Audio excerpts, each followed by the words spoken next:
My stepson said I should stop using my last name for him, so I stopped using my card for him and moved his balances to his father. His reply was priceless. Hello, everyone. Welcome to Reddit Visuals. You know, I used to think loyalty was something you could teach through love and consistency. But some people will gladly cash your checks while telling you exactly how little you mean to them.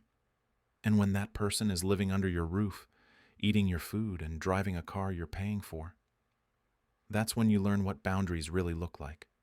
I'm Jason. I'm 44.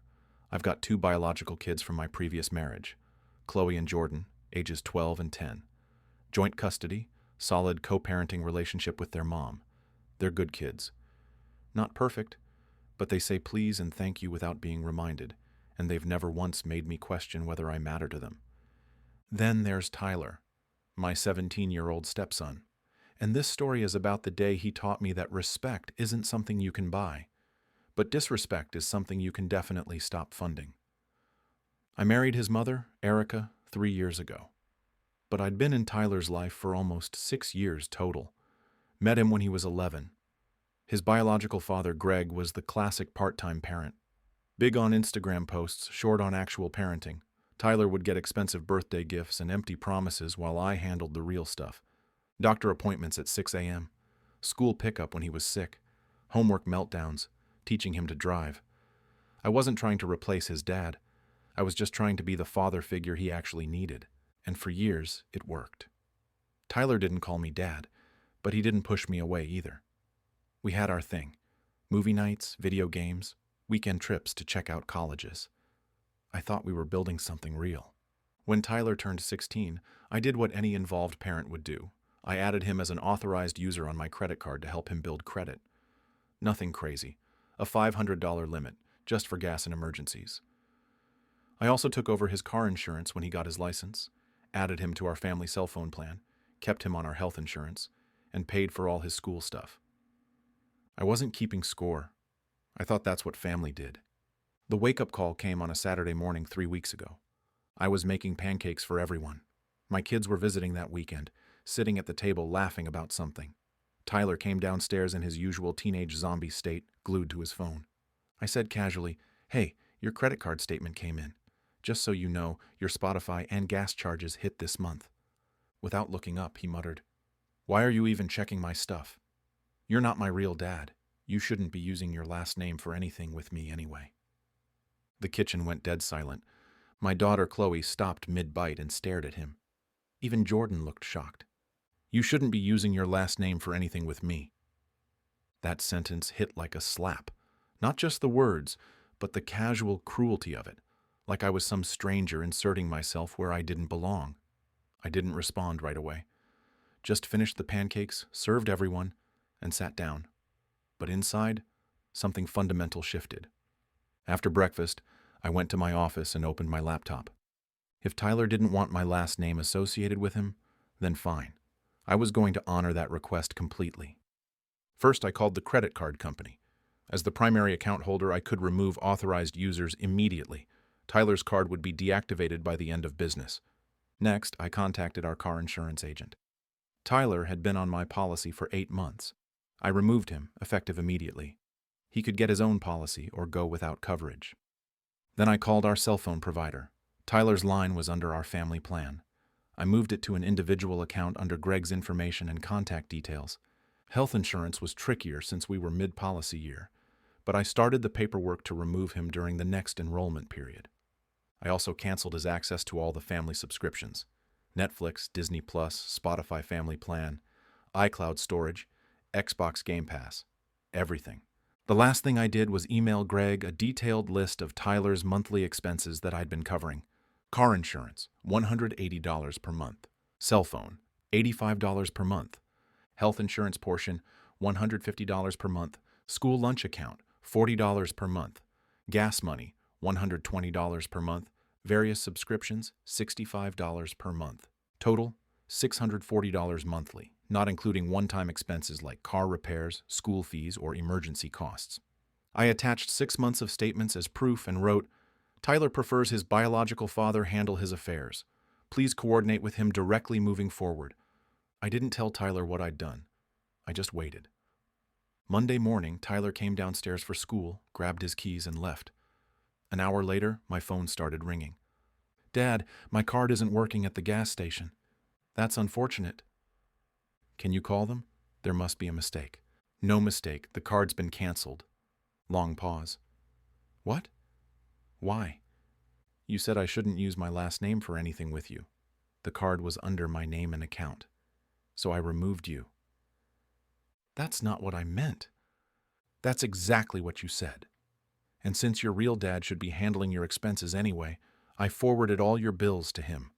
Problem solved." The meltdown was spectacular. Tyler tried calling me 6 more times. I didn't answer. Then Erica called from work. "What did you do?" Tyler's hysterical. I honored his request. He doesn't want my last name associated with him, so it isn't anymore. "Jason, this is insane." "Is it?" I'm just following his lead. He told me exactly where I stand in his life, so I adjusted my investment accordingly. That evening, Tyler came home in a rage. Apparently, he'd had to call Greg to come put gas in his car. Greg wasn't happy about being pulled away from work for something he thought I handled. "You embarrassed me!" Tyler shouted. I looked up from my dinner. "You embarrassed yourself." I just stopped enabling it. "I can't afford insurance on my own." "Then maybe you should have thought about that before disrespecting the person who was paying for it." "I didn't mean it like that." "How did you mean it?" He couldn't answer. The next few days were chaos. Tyler's phone got shut off when Greg couldn't figure out the account transfer.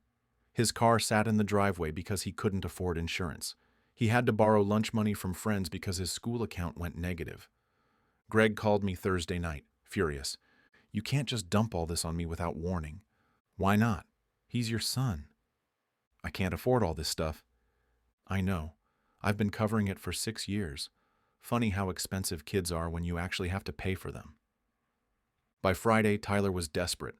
No phone, no car, no money. He'd gone from entitled teenager to reality checked real quick.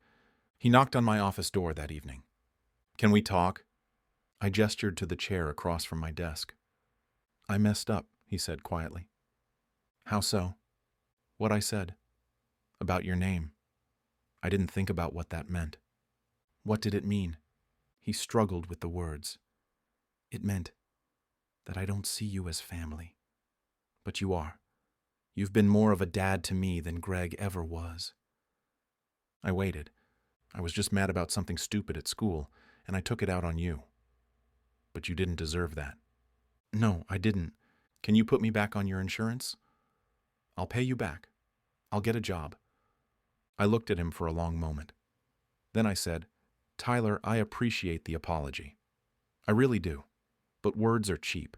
You're 17 years old. You're about to be an adult, and adults handle their own expenses." "What does that mean?" "It means you can ask your real dad to add you back to his insurance. You can get your own phone plan. You can figure out your own credit situation." His face fell. "But I can't afford all that on my own."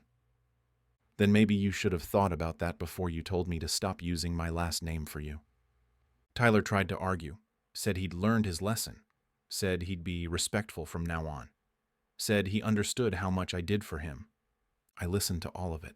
Then I said, "I believe you mean that right now." But respect isn't something you turn on and off when it's convenient. You had 6 years to figure this out. From that point forward, Tyler had to navigate his own financial reality. No insurance meant no driving. No phone meant no social life. No credit meant no independence. And the priceless reply I mentioned in the title, it came from Greg 2 months later. He texted me out of nowhere. "How the hell did you afford all that for so long?" I can barely cover his phone bill. I screenshot it and sent it to Tyler with a message. "This is why I don't mind investing in people who appreciate it." Tyler's response was even better. "I'm sorry I ever made you question whether you mattered. You matter more than anyone." Last week, Tyler introduced me to his girlfriend's parents as my dad, Jason. Not stepdad. Dad. When I asked him about it later, he said, "You earned it. Greg just contributed DNA." Here's what I learned. You can't force someone to see your worth, but you can absolutely stop subsidizing their blindness to it. Tyler learned that having a father isn't about biology. It's about who shows up when showing up is hard, who invests when there's no guarantee of return, who sets boundaries when love isn't enough. And me? I learned that sometimes the kindest thing you can do for someone is let them experience the natural consequences of their choices. So was I the a-hole for cutting off his financial support when he disrespected me, or did I handle it exactly right? Drop your thoughts in the comments. What would you have done in my situation? And if this story resonated with you, hit that like button, subscribe to Reddit Visuals, and share this video. It really helps the channel grow and brings you more stories like this one. Thanks for watching.